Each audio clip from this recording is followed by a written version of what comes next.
Hello, everyone, and welcome to our first recorded lecture.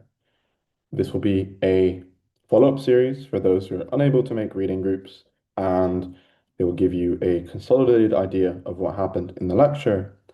Unfortunately, you will be missing out on the discussion or the seminar part of the reading group, but I hope that the lecture itself gives you a better comprehension of Lacan and specifically the multitude of what Lacan is doing in this text. The one that we are reading is currently Seminar 11, the four fundamental concepts of psychoanalysis. Um, so let's begin. I believe it's most important to begin not with chapter 3, and obviously since some people missed the second chapter and the ones before, it's good to go and base our introduction of chapter 2, which, as you will see, is labeled or titled The Freudian Unconscious and Us. And the the contents of what Lacan titles, or in a better way, what Jacques Lamillard, the one who translated this for us, he titles it The Freudian Unconscious and Ours specifically because Lacan is a return to Freud. Lacan is he wants to go back to the seminal experience that Freud did in his investigations, but at the same time, he's reconstructing the Freudian concepts with what Lacan would deem a more accurate outlook. Freud was unable, because simply he wasn't alive for it, to see the philosophical movement of structuralism, of language, pushed forward by Frege, Saussure, and which became popular with Wittgenstein and the post-structuralists as well. Derrida, for example. Freud didn't have access to this entire new body of knowledge of linguistics, and specifically linguistics in terms of semiotics relating to signifiers and signifieds, which for Lacan is the crucial rereading of Freud. And this is why it's titled The Freudian Unconscious and Ours. The distinction between Freud's unconscious and ours, by ours, Jacques Lacan means Lacan's, so you could read this as the Freudian unconscious and Lacan's unconscious. They're not here he's not referring to Freud's actual unconscious, but rather the concept of the unconscious that Freud first starts to develop with studies in hysteria and the other book that we were reading, The Interpretation of Dreams. So chapter 2 lays the foundation of what Lacan titles the unconscious. And it is important to note that for Lacan, multiple things occur throughout the text. Lacan is doing three essential things. The first, naturally, is to educate. Of course, this is a seminar. This was spoken word, and this is for students or for psychoanalysis in practice. He is trying to communicate concepts which are very difficult, and he does it in a very difficult way for all of those who know how difficult it is to read Lacan. Second of all, in his texts is constantly woven a critique and criticism of the French psychoanalytic school, which of course Lacan was exiled from. This school, particularly the French school and what would be the British school of psychoanalysis, is one that Lacan criticizes throughout all his seminars, beginning with Seminar 1 on Freud's Papers of Technique. And specifically, he is criticizing what would be known nowadays as ego psychology, developed by Freud's own daughter, actually, Anna Freud. Now, before we start looking at the text, it's important for you guys to know a little bit of background on what ego psychology or ego psychoanalysis is. Ego psychoanalysis focuses a lot on the concept of countertransference. Now, the term transference was developed by Freud, and it is the, in a word, repetition and transference of emotions from the analysand, and we're going to use the word analysand from now on instead of the patient, or we will use it interchangeably because This is some concepts that we're going to get into later, but essentially, the le analysant, or the person who is being analyzed, is in some respects the one doing the analysis themselves, which is why Lacan has this linguistic distinction between patient and analysand.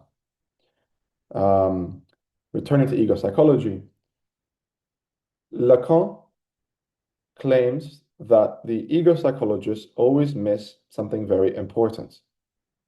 Ego psychology focuses on ego to ego relationships, that is, I to I, or conscious subject to conscious subject. Lacan says in chapter 3 of seminar 1 that the ego psychologists are always missing the third term. And for Lacan, this would be the unconscious. Ego psychologists attempt to mediate and to, in quotation marks, heal the patient by somehow restoring their ego, their sense of self, whether they are suffering from manic obsession or perversion. The idea in and of itself is that the ego can somehow be restored, and then the patient will see a more real picture of reality. As well, the topic of countertransference is something that guided ego psychologists. And apparently, for them, the idea that the analyst also experiences a variety of emotions somehow have to do with the therapeutic treatment. That somehow, if emotions rise up, jealousy, anger, even sexual attraction, they might indicate things about the patient themselves. Lacan also refers to this as the hic et nunc, the here and now psychology. Here and now psychology is the idea that everything is brought into the here and now by the patient. So when the patient experiences perhaps some jubilation or anger, it has to do with the analyst in question. And it is brought about by this idea that everything that comes up in psychoanalysis comes up in the here and now, which is, of course, what Lacan would term inaccurate picture of what analysis is, because it completely negates and disavows the possibility that the patient brings into analysis a historicity, a logical order, a history. But that is enough on that. And thirdly, Lacan, what he's doing in his text, is he is looking specifically at Freud's methodology. One of the questions is, how did Freud come to these conclusions? This is very important for Lacan, because although the conclusions that Freud draws are not always accurate, or in some cases very far from accurate, Lacan says that the methodology and the approach is almost as significant as Freud's discovery of the unconscious, if not more. So let us begin with chapter 2, and if you have your books, it'd be a good idea to go through it as we're doing it chronologically. But there are three main things we're going to cover. The first two, the language and the symbolic order, are not so irrelevant, but the crux of chapter 2 is this problem of causality in Kant. So Lacan immediately begins seminar 11 by claiming that those who are new to his teachings are unaware of the misrecognition and contempt psychoanalysis and theoreticians have towards what he would call the instrument of their work, l'instrument. A great portion of Lacan's efforts have been to draw attention to the true value of what this instrument is, which is, of course, speech. Lacan even claims to restore it and give it back its dignity. Lacan goes so far as to joke that he's accused of being a philosopher of language, even a Heideggerian one. What he means by this is that in Heidegger's text, Time and Being, which came after much later than his original text and magnum opus, Being and Time, which was published in 1927, Heidegger shifts the idea or shifts his inquiry from design, the human being, into being capital B itself. So, for Heidegger, in brief, his theory of language, He claims that being doesn't use language. It's not a tool, but rather the site of where being speaks.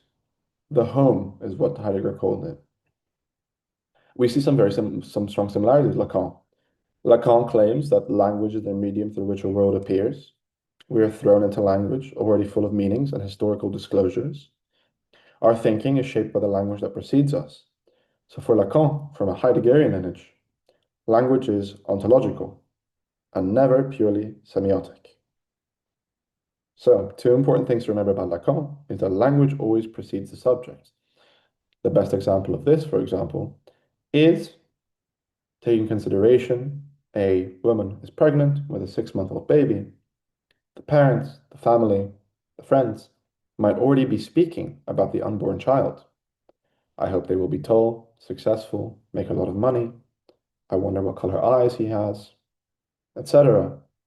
They will already attribute to the unborn child signifiers before the child even has the opportunity to make sense of the signifiers in question. So, language always precedes the subject. We don't choose or invent words to use. Even our mother tongue is not chosen by us. And ironically, Lacan makes a comment on this about the mother's tongue, other, the language of the other, is always chosen by the other. In this case, the mother. So language speaks us instead of us speaking language.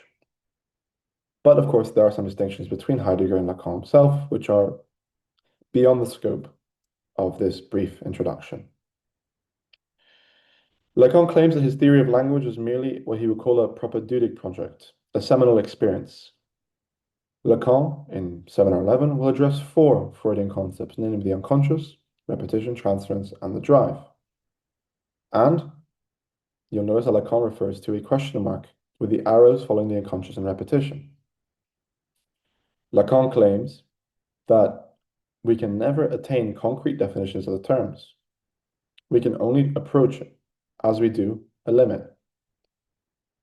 That's the main point for Lacan, is that as we go through Seminar 11, this desire for reaching a somehow totalizing definition of these terms is impossible. And we will only approximate it, and Lacan will use a lot of techniques such as metaphor. He will make allusions to myth and bring in other things to sort of explain and voice how he will structure, is the word that I'm going to use, the unconscious. Now, briefly on the symbolic order, Lacan makes a joke. And I think it's important that Lacan's talking about the symbolic order before he launches into the unconscious, because Lacan wants us to know that everything that we will do, everything that we will see throughout Seminar 1, will come from the domain of subjectivity. And of course, the subject is thrown into a symbolic order. So, Lacan says that we are seeking here, before the formation of the subject, which is exactly the point that I made before, the level at which there is counting, things are counted, and in this counting, he who counts is already included. This is Lacan's reference to the symbolic order, one of 3 Lacanian registers that I would like all of you to remember, namely the imaginary, the symbolic, and the real, which we will explore in more depth as the series continues. Lacan claims that the structures we are born into, as I mentioned before with language, already count us before we know ourselves. We are ascribed in structures: language, rules, norms, laws, family, religion. So he makes a joke about the fellow that declares, I have 3 brothers, Paul, Ernest, and me. The joke here is that you cannot count yourself in the trinity of this brotherhood, namely Paul, Ernest, and the subject, if you do not occupy a position in the structure. To be able to count yourself as one of the 3 brothers, the I, the me, occupies a position in the relational structure of the brotherhood. So in order to count as the brotherhood, you have to count yourself in it. So the symbolic structure is the structures we are born into before we know ourselves. Now, This part of chapter 2 is less important, but the most important part is the problem of causality in Kant. And the important thing is that for Kant, cause is opaque because it uses reason but cannot explain where it came from. And for this, I'm going to stop sharing for a moment and turn towards the whiteboard, whatever it's called. Let's see.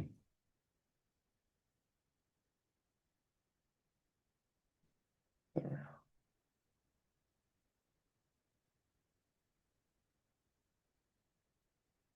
Just a brief moment while I figure out how to. Yes.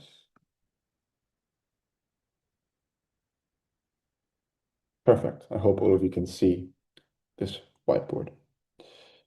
So I will be drawing some pictures and some explanations to kind of explain what Kant is getting at.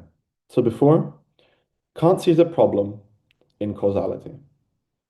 He first writes this 20 years before his critical period where he wrote the critiques, pure reason, judgment. In 67, Kant writes a very detailed paper, but one that is quickly forgotten, and one that Lacan references, called negative magnitudes. And in negative magnitudes, he explains that reason can never see the ground of causality in itself, and must hence deduce a priori from logical principles alone. Causality is a synthetic a priori category, thus partially beyond rational transparency. So, experience can show us that two things can happen together. For example, event A leading to event B. Now, I apologize for my handwriting. So, for Kant, he says that through experience, through the senses, we're able to make rational conclusions about A going to B. And we see this always as a correlation and never as a causation. Because in this process of A to B, there is always a problem in causality. And this will make more sense. I know it's a bit confusing now, but it will make slightly more sense as we go on. So sometimes when we think that one thing causes another, or one force pushes against another, we tend to ignore the space between the events. We always think of causality as the following way. Something happens, it explains the next. And for Kant, he says, in logic, this is true. If you consider, for example, the terms A is B, but A is not B, then there is never any conditions in which statement 1 and statement 2 are possible together. As in, one will never be able to cause the other, or they both negate themselves by the principle of non-contradiction. For example, in the same way, in mathematics, if we have a number line, for example, with a center at 0, if we have numbers, for example, for example, the difference between 5 and 0, which is obviously plus 5, this can always be negated by a minus 5. So we see here that these negative magnitudes cancel each other out, and in logic, it is clear what happens. We see the causal events that cause it to return to 0, namely the addition of 5 and the subtraction of 5. Kant will even go to say, so far, that it is possible in physics or other domains as well. If we take a scale, for example, with a 5-pound weight over here and a 5-pound weight over here, we can, determining the principles of physics, see why these weights are in equilibrium. For if they weigh the same, this is at rest. But Kant says something very interesting. Kant says, for certain principles like mathematics and logic, this is true. You can see it happening. However, for things called what he would call real grounds, you can never see them happening. And he uses sort of a ethical example to make sense of this. So a negated magnitude, an NM, is the idea that some actions involve a resistance. Title it R, right? Some actions involve a resistance. And this resistance in mathematics is very simple. It's resistance in physics. However, what if we take the example of someone seeing somebody else? Let's say this is the person, this is person A. You'll have to excuse my drawings as well. My first time using my trackpad to draw. Yeah. Let's say person B fell into the tracks at Waterloo Station, right? They're in need. A third person is a bystander in this event. He sees this event happening, namely person B falling into the tracks. What he also sees, what they also see, is person A helping person B. The causal incident is, okay, person B needs help. Person A jumps in, saves them.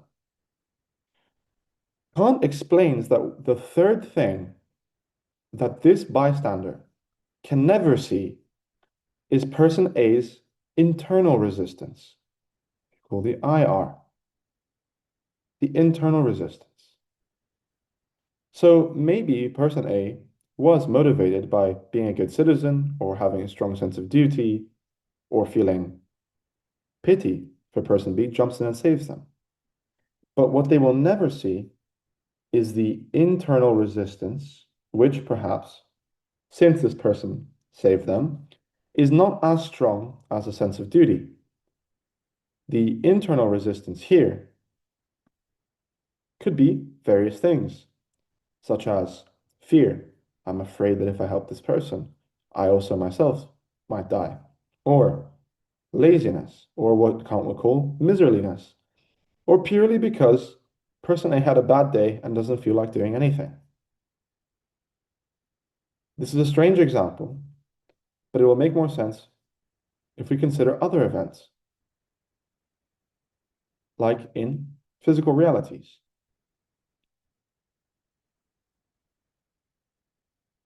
If I kick a ball and the ball travels X distance, my mind, let's call this my mind, can only see two events, the kicking of the ball and the traveling of the distance. What Lacan says, and what Kant also says, is that you can never see the moment. As in, we know kicking the ball and the ball moving is an event, and we know that the ball traveling X amount of distance is a correlation, but we never explicitly see the moment of causation. The same with the person who observes the bystander observes the person being saved. We never see the moment of causation in the body of the other person who saves him, of when that decision takes place. So Kant says there's always a problem in causality. There's a gap. I'll return to there we are. So Kant always says that there is an exhaustion to causality. Yes, causality is real, but it's non-exhaustive. What causes an effect is never fully present in what the effect itself shows. So then Lacan makes a funny claim that Freud can wash his hands like Pontius Pilate, meaning that Freud is not responsible for the conclusions that people like ego psychologists drew from this, that the unconscious causes neurosis. Lacan says no, like Kant's negative magnitudes, the unconscious reveals a gap, a problem, and the neurosis is more like a scar that comes from that problem. So think of the unconscious in these terms, in this gap, in this problem. Take the example like the Venus flytrap. The unconscious is kind of like a trap that closes the moment you try to grasp it directly. And the unconscious only reveals itself in what Lacan would term pulsations, indirect manifestations and breakdowns of meaning. Yes, this is the main point of chapter 2, claiming that, kind of goes into what the unconscious is, claiming that the unconscious has the structure of the problem of causality in Kant. And this is something super important, and I've written an extensive paper on this that is due for publication. If you would like to read it, you can look at Phil Papers and you can look at my name and it will be there, and it explains very clearly what is happening. So moving on to chapter 3. Now, we're going to go section by section. Let me just quickly get the file. Yes. So section 3, chapter 3, section 1 begins with Jacques-Alain Miller, which at this time was only 22 years old and who would soon to become the heir of all of Lacan's psychoanalysis, questions Lacan with regards to his ontology, which is honestly a pretty normal question, given the fact that Lacan just defined the Freudian unconscious in the previous chapter as a non-being. He links this to what he would call the manque à être, the want to be. And Jacques-Alain Miller wants to know what the unconscious is. And Lacan uses this question for the foundation of chapter 3. Lacan claims that the gap of the unconscious, which is the unconscious itself, is pre-ontological. Not because it's sort of mystical, but it shows up as a break in being rather than a thing within being. It contains what Lacan would call a negative ontology. It is the order of neither being or non-being, but the order of the unrealized. The unconscious is not a place where the pathogenical nucleus lies. It's not like there's something deep inside where the unconscious lives, but rather it's a discontinuity that happens. That's why Lacan will claim that the unconscious speaks through us, not like as if it's some sort of place in the brain or in the body or even a imagined space, but rather the unconscious can be likened, and I used this sort of diagram of the black hole. It's like attempting to find the moment of singularity in the black hole. It is not a location within space-time, but rather the singularity is a moment. Unlike black holes, the unconscious is never observable. It is only observable, like in space, by distorting the field around it. And that's how we are able to detect black holes, not by their presence, qua presence within itself, but by the fact that light around it bends. So Lacan likens this to the function of limbo, derived from the term limbus and from the Catholic conception of limbo, of this intermediate state between heaven and hell for those who died in original sin without actual sin. So it's this pre-ontological space. Now, Lacan says that Freud is somehow becoming aware of this world when he does his investigations in the book that we're reading, The Interpretation of Dreams, and he says, Lacan looks at Freud's prologue to the book, and there's a brief sentence there in Latin that says, Flectere sine quo superos aceronta movebo. If I cannot move the heavens, I must raise hell. This is, of course, is from the Roman poet Virgil's poem, the Aeneid, and is spoken by the goddess Juno. And this is famously used by Freud as not the prologue, apologies, the epigraph for exploring the unconscious mind. Lacan refers to this in a mystic sense, not in an actual sense. There is no world in which the unconscious lives, and it's not to be taken literally. But Freud, we're following again Freud's methodology, saying that I can't look at the unconscious from conscious manifestations, but I have to disturb what is under. Lacan, yeah, this is the point that I made about Freud. I didn't realize on the slide, but anyway, Lacan also takes jabs at two schools. He will sort of, this is the Italian psychoanalyst Emilio Servadio, that in 1934 at the Lucerne Congress, led by Weiss, Servadio made his first appearance on the international psychoanalytic scene by presenting the studies between psychoanalysis and telepathy. His paper was published in the Imago, and for its time, it was an innovative and courageous work which he tried to relocate telepathic phenomena that occurred during the course of a seance within the framework of the patient-analyst relationship. But Lacan will say that these are merely what he would call psi-phenomena. And he doesn't want the unconscious to be reduced to this occult spiritist form. But also, on the other hand, he doesn't want it to become a positivism, turning the unconscious into what he calls dry specimens and taxonomies. Next, Lacan will look at the function of desire. And Lacan makes a brief note to this. And he claims that since desire is strongly linked with the unconscious and the original lack, claims that desire, more than any other point in the range of human possibility, meets its limit somewhere. Lacan says that analytic experience shows that desire is limited. It always meets a boundary. Pleasure is different from desire. Pleasure is a principle of homeostasis. Desire, however, only exists in relation to a limit, and that's where it's sustained. It pushes past pleasure's threshold, and Lacan insists the clinical experience shows that it doesn't unfold as this unlimited expansive force, but is always maintained precisely by the presence of a boundary it cannot cross. So desire is always indestructible. And in our reading groups, we use the example of the cigarette. The moment of desire is always sparked by the desire and wish to have a cigarette. Yet, however, when the moment of cigarette ends, when it's released from the hand and into the ashtray, that's the limit of desire. It is never totalized or experienced. In fact, it begins again in the quest for the next cigarette. So desire, in some sense, is the quest of the next. And this is what Lacan will term l'objet petit a, which is seen here as this cyclical diagram, returning back to a, which Lacan uses for l'autre.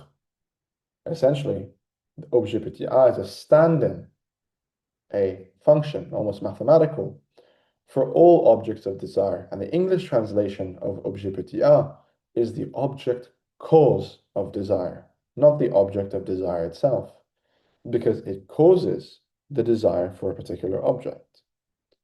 We will skip the oceanic unity part, as I believe it is a bit more of a sidetrack, but essentially, it's on a brief note, he is trying to delegate away from the experiences of a limitless unity in psychoanalysis. So that's not as important.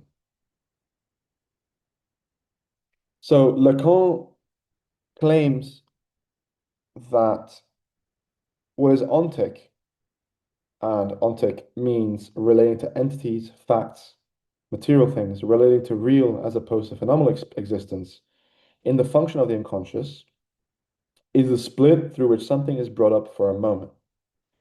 He calls this the split, la coupure. The only thing, like feature, about the unconscious is when it reveals itself. Lacan writes, for a moment brought into the light of day, a moment because the second stage, which is one of closing, up, gives this apprehension a vanishing aspect. So there's two phases in the unconscious. There's the opening and the closing, which is very brief. And Lacan says for a split moment, we see a flash of the unconscious. And the context of this is very important for Lacan, because psychoanalysis has remained very defensive and vague about time.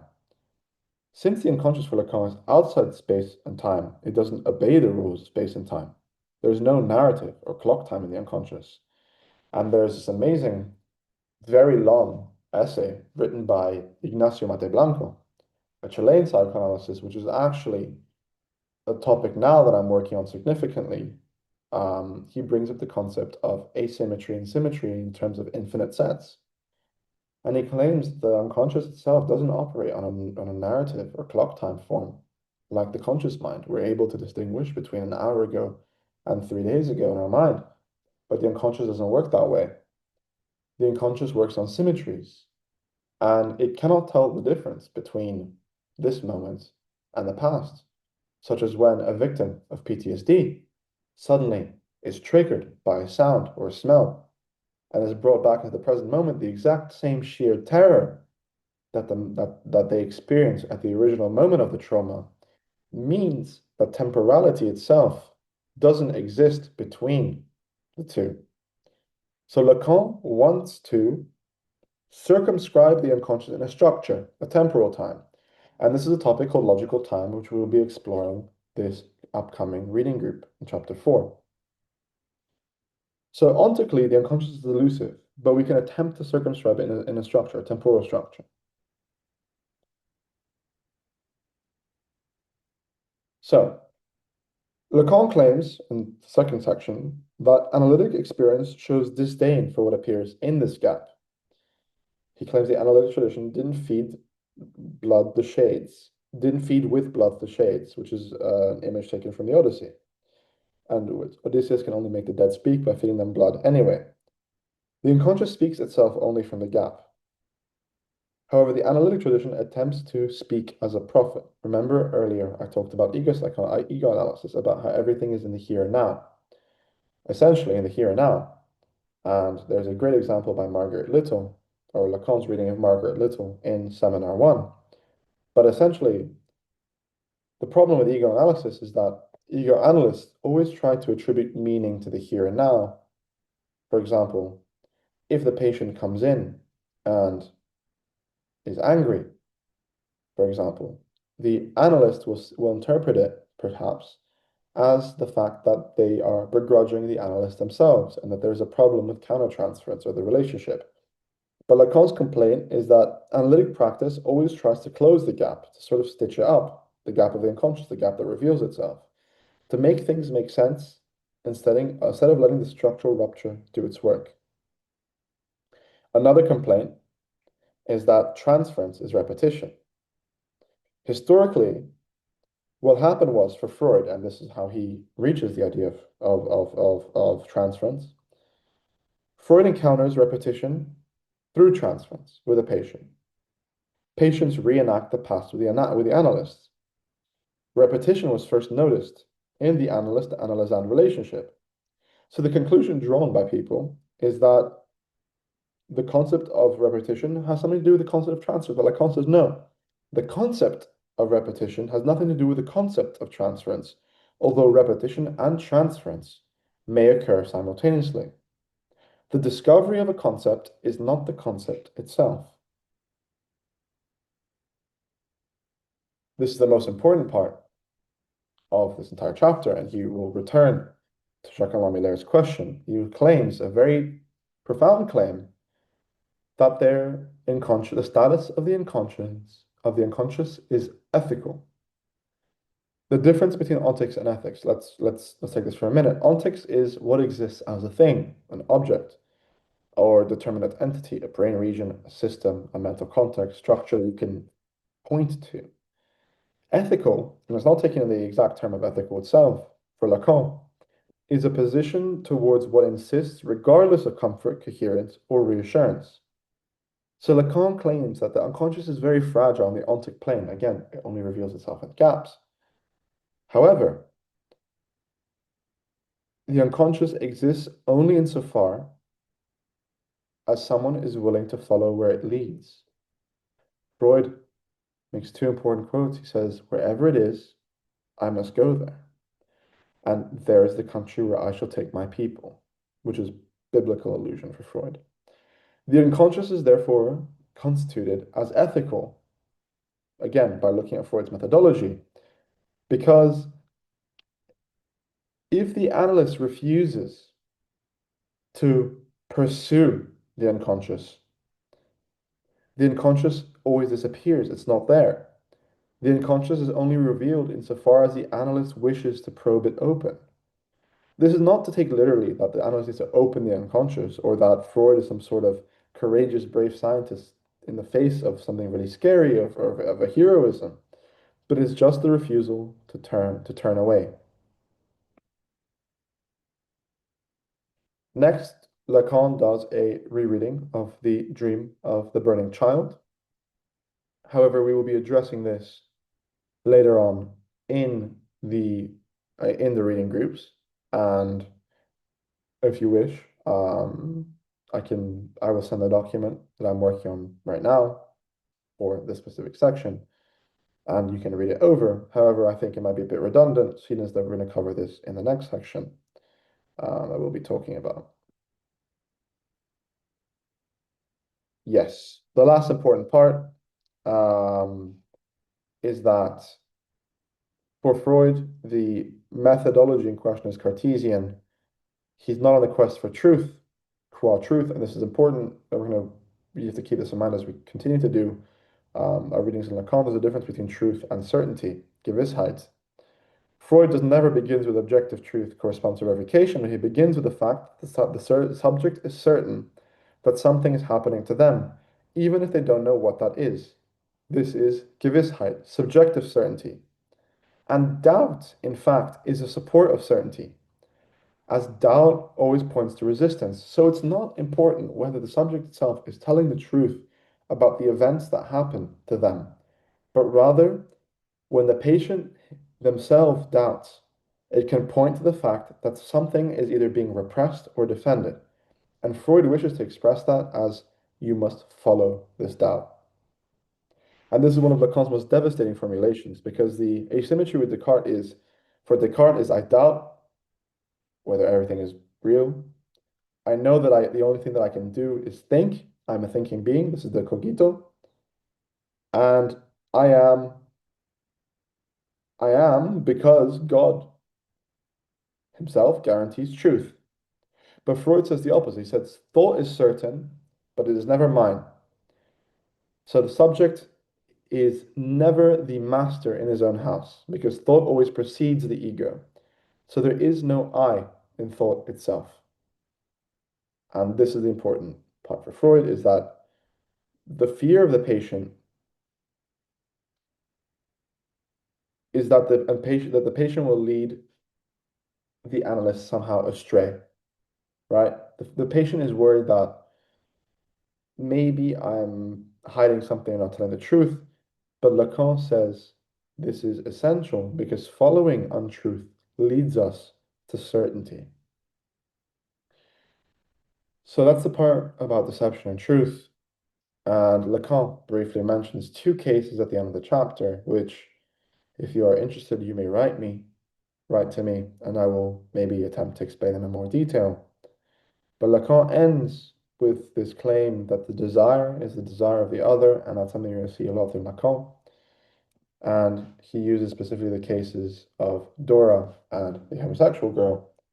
Essentially, Lacan's returning to this idea of desire, saying that desire not only reaches a limit, like I talked about a few moments ago, but that desire is never sustained by the subject itself, but by desire of another. So there's a famous case in Freud, the Dora's case, in which Dora's father is having an affair with Mrs. K, while Mr. K pursues Dora. And essentially, Lacan demonstrates that what happened in the clinic with Freud is that Dora was very anxious, despite complaining about her father's affair, was very anxious that this triangular setup remains. Because as long as Dora's father is pursuing Mrs. K, Mr. K feels inclined to pursue Dora. So her desire, Dora's desire itself, is not actually for Mr. K, the one who pursues her, but it's for the maintenance of her father's desire. And when this triangle breaks down, Dora exits analysis because desire itself needs a structure. Dora needs to feel the pursuit of Mr. K to have this sort of totalization, or not really totalization, but to sustain her desire. But Lacan's father is the one who maintains the circuitry. And the case of the homosexual girl, which is a terrible title, but that is what Freud refers it to. Essentially, there was this girl, and she stages her desire for another woman publicly, very theatrically, and she tries to do so to provoke her father. So I love this woman, and she does so publicly. She's very open about it, she's screaming, which of course at that time was seen as taboo. And the father, instead of, you know, after a moment, instead of begrudging her, and he finally reaches a point where he's fed up, he says, "You can do whatever you want." And the case was that the girl herself committed suicide in this exact moment. And Lacan refers to this as the passage à l'acte, the jump from the bridge, because specifically her desire, and this desire organized against her father's desire, no longer has any structure. And the subject has to exit the symbolic order, or in this case, feels the compulsion to exit the symbolic order. So, this is the majority of what we've done.